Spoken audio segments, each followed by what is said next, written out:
Hello et bienvenue dans une nouvelle vidéo. Aujourd'hui, on va tester ensemble du nouveau make-up.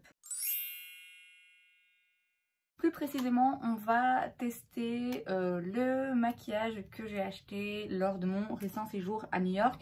On va pas tout tester parce qu'il y a des choses où, par exemple, j'ai deux blushs, donc je vais pas mettre deux blushs différents. Et j'ai pas non plus une nouveauté dans chaque catégorie, mais écoutez, on va piocher et tester 2-3 petites choses ensemble. Et on va commencer avec le primer qui vient de chez Cali Ray, c'est le So Blown Clean Blurring Primer. C'est donc un primer qui floute les pores, qui a effectivement une petite texture un petit peu siliconée comme ça, mais qui a l'air vraiment très agréable. Donc c'est censé apporter de l'hydratation, je l'ai dit, effacer les pores, les flouter, et aussi contrôler le sébum. Ils disent make-up replacer, donc ça peut remplacer le make-up. Non, moi je vais mettre du make-up par-dessus. Donc j'en prends un petit peu, pas trop non plus avec ce genre de primer, je préfère y aller doucement. Je vais me concentrer ici. Il sent un peu les agrumes, il sent bon. Il a vraiment une texture particulière, je pense pas avoir déjà testé ça ailleurs. Et c'est vrai que ça je l'avais swatché en magasin et j'avais senti que ça lisse vraiment très très bien. Après, le problème avec ce genre de primer, c'est que parfois ça pile un petit peu en dessous du make-up. Donc là, je serais curieuse de voir ce que ça va donner. J'espère que ça va pas foirer. J'ai pas de fond de teint à tester, donc par-dessus, je vais mettre le Airbrush Flawless de chez Charlotte Tilbury parce que je l'ai mis plusieurs fois ces derniers jours. J'ai pas envie de tailler un autre pinceau, donc je vais rester sur le même.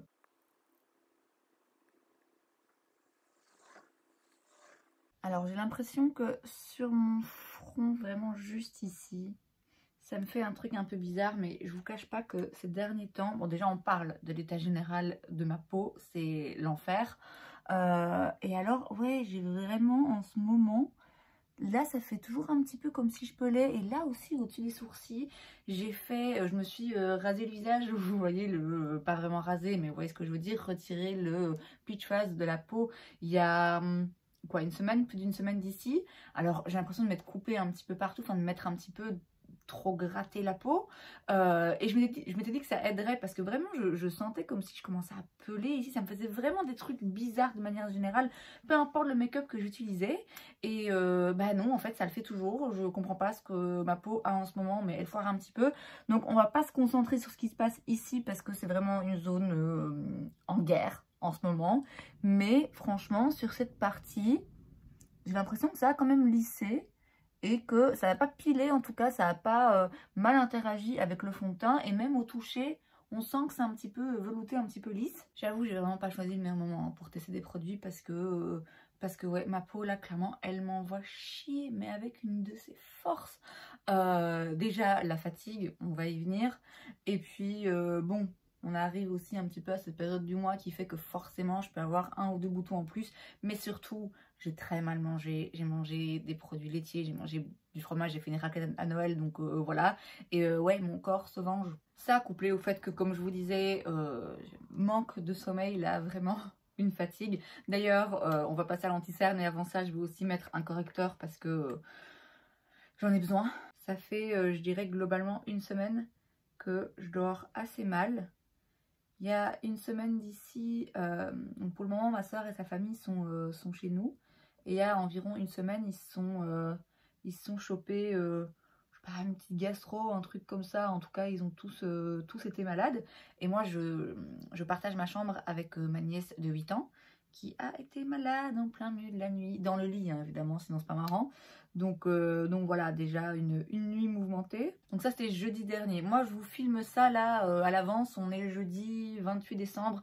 On est dans cette période là, vous savez, où personne sait quel jour on est, ce qu'il est censé faire et tout. On est tous paumés. Bref, donc ça, c'était jeudi passé. Et puis le samedi, ils ont été à un mariage, au mariage d'amis. Mais du coup, ils sont rentrés tard, et quand ma nièce est venue me rejoindre, bah, ça m'a réveillée. Et en fait, c'est con, mais parfois vous vous réveillez juste pile au mauvais moment dans votre cycle de sommeil qui fait que c'est mort, c'est foutu. Voilà, maintenant je suis réveillée, je fais quoi? Pas moyen de me rendormir. Ensuite, il y a eu le dimanche, bah, c'était le réveillon de Noël, et nous on fait ça dans la famille de mon papa. On loue une salle, on est 60, enfin c'est tout un truc, on distribue les cadeaux à 2 h du mat. Et du coup, bah ouais, je suis rentrée qu'il était qu'il était passé 4 heures et le lendemain il fallait se réveiller parce que rebelote, là c'était Noël chez ma maman à midi. Alors j'ai dormi un peu quand même, vous voyez c'est pas non plus comme si je m'étais réveillée à 8 h du mat, mais votre corps il le sait, votre corps il le sait si vous dormez de 4 heures à 10 h ou de 11 h du soir à 6 h du matin, je vous assure qu'il y a une différence. Et puis le dimanche soir, un petit peu après le repas, dans fin d'après-midi, début de soirée, j'ai commencé à me sentir très mal. Déjà de base j'étais fatiguée, mais en plus j'ai commencé à vraiment me sentir mal.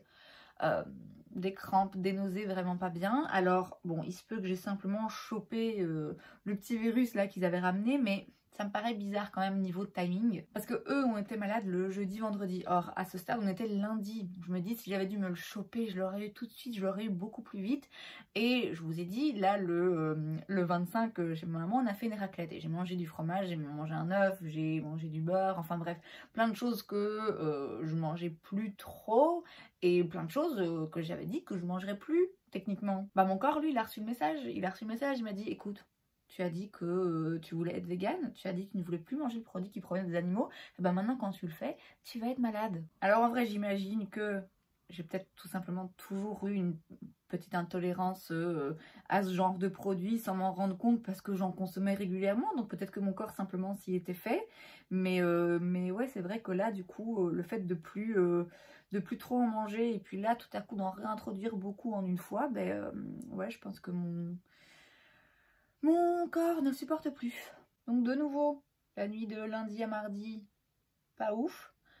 Et alors ici, la nuit passée, ma soeur et sa famille étaient de sortie et du coup, bah ouais, quand ma nièce est venue se coucher, il était, je sais pas, 1 h du matin.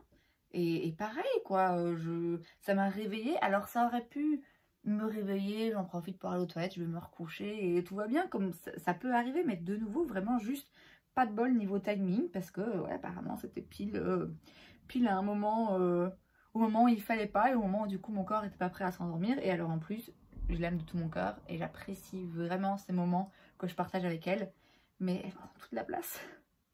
Elle prend toute la place dans le lit. Je comprends pas comment une si petite chose peut prendre autant de place. Elle s'étend et alors elle bouge beaucoup. Et ouais, en plein milieu de la nuit, vous prenez un bras, une jambe. Enfin voilà, du coup, ouais, je me suis réveillée donc ouais, vers 1 h 30, 1 h 30. Et puis impossible de me rendormir. Je suis descendue dans le fauteuil en espérant dormir un petit peu mieux là. Non, c'était mort. Là, mon corps avait décidé, c'est bon, il était réveillé, il était réveillé. Là, un peu plus tôt, j'ai essayé d'aller me recoucher un petit peu et non, j'arrive pas. Donc voilà, je me suis dit que j'allais filmer une vidéo et partager ça avec vous en même temps qu'on teste des produits. Donc, on y retourne justement à ces produits qu'on teste avant de poudrer le dessous de mes yeux et le reste du teint rapidement. J'ai 2 blushs qui sont des blushs crémeux et aujourd'hui j'ai vraiment très envie de tester celui de chez Merit. D'une part parce que la couleur me dit plus aujourd'hui et aussi parce que je suis vraiment très curieuse. J'ai la teinte Fox et alors c'est une espèce de baume comme ça qui est hyper agréable. Alors c'est bizarre parce que quand vous voyez le genre de texture que c'est, vous vous attendez, en tout cas moi je m'attends à ce que ce soit un petit peu patchy et en fait pas du tout. Il est vraiment, je sais pas si vous voyez, il est magnifique, c'est vraiment ce genre de couleur qui fait hiver que j'ai très envie de porter en ce moment. J'ai pas envie d'aller directement avec sur ma joue, donc je vais utiliser un petit pinceau assez dense hein, quand même, mais assez précis et on va voir ce que ça donne.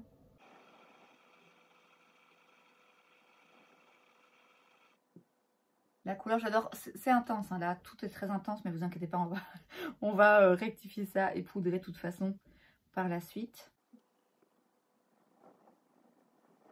Je trouve que l'effet est très joli aussi. Alors c'est définitivement, ouais, c'est un baume, hein, donc c'est un peu émollient. À mon avis, ça va pas être un blush sans transfert, mais c'est pas non plus ce que j'attends de lui. Je trouve que c'est vraiment très joli, très naturel. Alors, pas là, avec cette tête, mais l'effet sur la peau est très naturel. Vraiment très beau. Et alors la couleur, parfait, exactement ce que j'avais en tête. Je m'assure qu'il n'y ait pas de plis. Et je vais venir poudrer l'anti-cerne. Et je vais aussi, avec un gros pinceau, légèrement poudrer l'entièreté de mon teint. Pour l'highlighter, je vais tester le Super Shock de chez Colourpop dans la teinte Flexitarian. Alors j'étais étonnée de voir qu'il n'y avait pas le petit, vous savez, les petits dessins comme il y a normalement dans les Super Shock. Je vous montre, il y a un petit quadrillage comme ça. J'avais en tête qu'il y avait ça aussi sur les highlighters, c'est pas le cas. Donc écoutez, on va le tester comment? On le testerait bien au doigt, vu que c'est une texture entre la crème et la poudre, c'est très difficile à expliquer. C'est très intense, donc écoutez, on va y aller. Vraiment, ça fonctionne au-dessus de la poudre, hein. C'est pour ça que je me suis permise de poudrer avant. C'est vrai que j'aurais pu tester le highlighter d'abord, mais écoutez. Très joli. Je vais quand même tester, juste pour voir si ça fonctionne. Je vais tester avec un pinceau, mais ouais, ça se prélève pas pareil, pas avec ce pinceau en tout cas. On va voir ce que ça donne quand on l'applique. Ah si, ça fonctionne aussi. Je trouve ça quand même plus joli au doigt. Ça se fond mieux, j'ai l'impression. Après, on est d'accord que on est clairement sur quelque chose de très intense. Moins doré que ce que j'avais en tête. Très jolie quand même, vraiment très contente, mais je m'attendais à l'apprécier. On va mettre un petit coup de spray pour fixer tout ça. Et maintenant, on va passer aux sourcils. J'ai le Boy Brow de chez Glossier. C'est franchement pas un produit que j'avais prévu de prendre, que je m'attendais à prendre. Parce que de base, c'est pas le genre de produit dont je raffole. C'est un mascara à sourcils avec un petit goupillon comme ça. Et je trouve que c'est souvent un peu trop liquide, on en met un peu partout. Mais j'entends parler de ce produit depuis tellement d'années que ouais, ma curiosité a gagné. Donc écoutez, on va tester. Je vais essayer de pas en mettre partout. Je pense que je vais d'abord aller un petit peu arbrousse-poil, en allant doucement, hein, parce que ça m'a l'air quand même un peu liquide. C'est plus un petit liquide que vraiment des fibres. Donc je fais juste comme ça pour m'assurer de bien recouvrir les poils. Et ensuite, on y va. Ma mémoire me fait défaut. Je ne sais plus si il est censé fixer aussi ou s'il colore simplement. Bon, a priori, la logique voudrait que ça fixe un minimum, parce que sinon ça commence vraiment à faire beaucoup. Mais on va voir. En tout cas, le résultat est joli, parce qu'on voit quand même la différence, mais c'est pas non plus trop intense. Et j'ai réussi à pas en mettre partout, donc c'est quand même de la bonne qualité. Alors quand je dis que c'est de la bonne qualité, c'est aussi un produit qui s'utilise d'une certaine façon. Avec ce genre de produit, si on appuie sur la peau, si on y va trop fort ou trop vite, on va s'en mettre partout, hein, même si le produit est de bonne qualité. Mais je veux dire que parfois on a des produits de ce genre qui, malgré toutes les précautions qu'on peut prendre, ne s'accrochent pas en fait au poil du sourcil. Ils vont plutôt aller se déposer directement sur la peau, même si on fait gaffe. Or là franchement, je suis assez contente. Moi, j'ai des sourcils... voilà, pas ouf. Donc je dois quand même repasser avec un liner pour refaire quelques traits pour qu'ils soient un petit peu plus uniformes, pour les allonger un petit peu. Mais en termes d'effet de ce produit, par rapport à ce que j'attends d'un produit comme ça, franchement, je suis contente.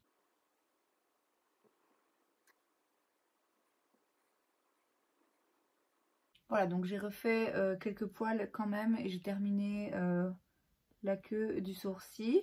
On va voir si ça tient ou si c'est pas suffisant en termes de tenue, auquel cas il faut rajouter un gel transparent. Alors là, ça fait vraiment trop d'étapes.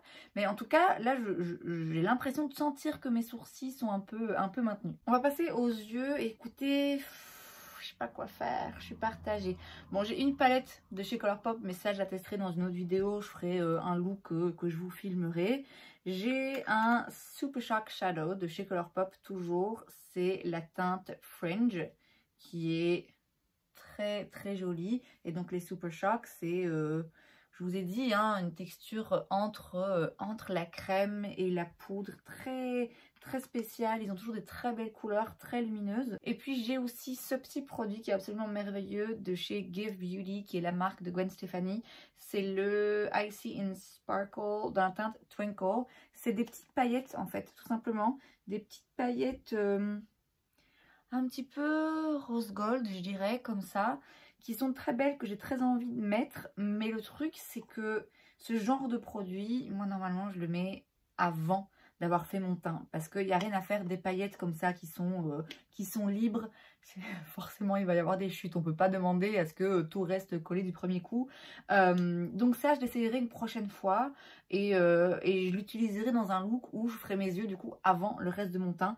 Donc je pense qu'aujourd'hui, je vais me contenter, tout simplement, de mettre un petit peu de ce Super Shock de chez Colourpop. Parce qu'écoutez, il est très joli et que c'est simple et efficace en fait ce genre de produit. C'est des petits produits lumineux pailletés que moi j'aime toujours beaucoup. Quand on n'a pas envie d'en faire trop et de se prendre la tête, mais qu'on a quand même envie d'avoir quelque chose de joli sur la paupière, de lumineux, qui reflète la lumière. Non seulement c'est joli, c'est simple à utiliser, mais en plus de ça, c'est aussi assez intéressant comme texture. Je vous ai dit, comme c'est entre la crème et la poudre. On n'en met pas partout, c'est pas un truc qui va faire des plis, qui est trop épais sur la paupière. C'est vraiment un très très beau produit. Ils sont très connus, très appréciés depuis très longtemps et pour vraiment des bonnes raisons. Pour le mascara, j'ai le Make Waves de chez Tower 28. Je l'ai pris en petit format pour tester parce que ce genre de brosse, de base, c'est pas forcément ce que je préfère avec les petits picots en silicone comme ça, un petit peu recourbés. Sur papier, c'est très intéressant, mais sur moi, j'ai déjà testé d'autres brosses de ce genre et je trouve que ça donne pas vraiment quelque chose que j'apprécie plus que ça, mais j'en ai entendu dire beaucoup de bien, donc je suis curieuse, j'ai envie de le tester et je l'ai pris en petit format au cas où. Donc comme toujours, je commence par recourber mes cils et on y va pour le mascara.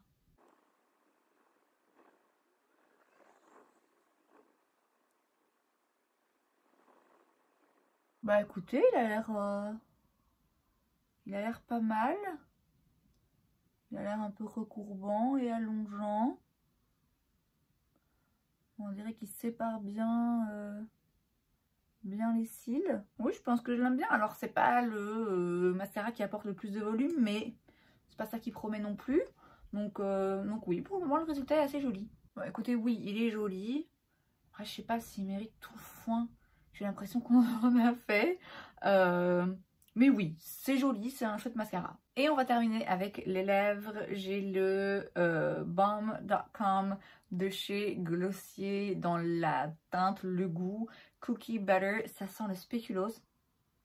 Oh, oh c'est divin. C'est du coup un petit peu teinté aussi, hein, mais très légèrement. Ça reste un baume pour les lèvres. Vous voyez, le but n'est pas d'avoir un truc hyper pigmenté, hein, ça se fond très bien. Donc je vais déjà mettre du crayon à lèvres pour commencer. Dites-le encore avec moi, le Plumping Lip Liner de chez Catrice dans la teinte 040 Starring Roll.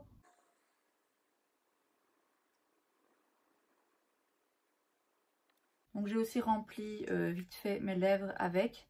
Par contre, je vais y aller au doigt parce que je n'ai pas envie de mettre du crayon à lèvres partout sur l'embout. Donc c'est parti.